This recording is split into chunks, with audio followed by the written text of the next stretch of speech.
Final concepts I want to talk about debt is what the book calls debt characteristics, but basically these are the terms that are put on most debts. And remember that debt can, when we're talking about debt, it can either be a bank loan or it can be a bond that was issued. Bonds usually are public companies.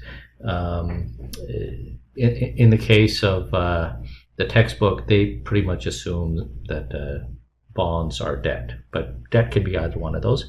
And the next part deals with both. So covenants are essentially restrictions placed on debt.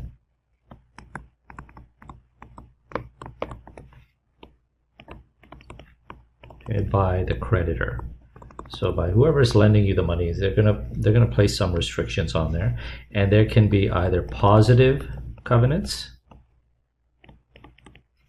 and they're not positive in the sense that they're good, but they're positive in the sense that there are things you must do.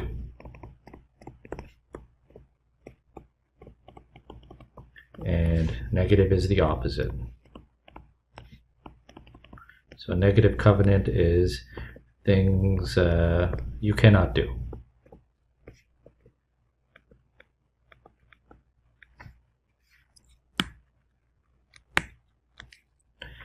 All right, and I'll go over an example of each of these, or a few examples. So for positive, the most common one is you must pay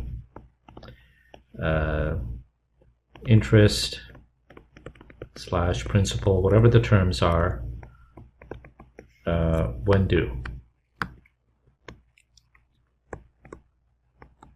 Okay, so this is usually either monthly, in the case of bonds, usually twice a year, but these are things that you have to do. If you don't do it, you violated a covenant, and you have also put yourself in a position where they can force you into bankruptcy. Another one is you, in many cases, must provide financial statements, and these are audited financial statements.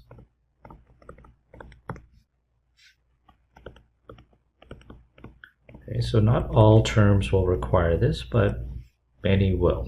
Many of the larger public companies have to deal with this. And another example is must maintain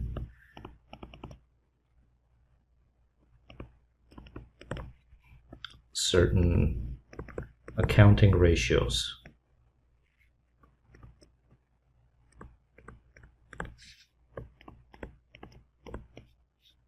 An example would be things like your working capital. So you must have a certain working capital ratio, quick ratio, and etc. Negative would be things you can't do. Okay, so you cannot merge with another company. Okay, if you merge, it messes everything up for the debt holder as to where do they stand in terms of getting paid. You cannot pay a dividend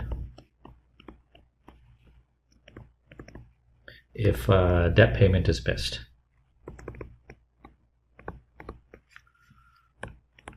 Okay, so if you were supposed to pay some interest at the end of the month and you weren't able to make the interest payment, then you can't pay the dividend. And also related to that, you cannot sell assets and pay shareholders first. Okay, so if you thought, I'm about to go bankrupt, why don't I just sell everything and distribute it all out? That would be against the law, and it would be prohibited by most debt covenants as well. And the last concept that the book talks about in this chapter is something called the pecking order of finance.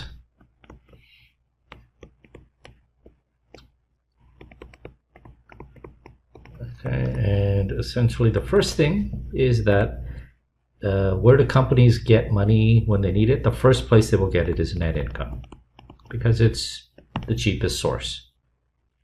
And this is also called internal cash. because you're not paying any interest or cost of payments. This is money that you've earned. So you got projects, you go there. Once you've used up all of your internal cash flow, your income, then you move over to debt. Okay. And the reason you go to debt next is because debt is cheaper than equity.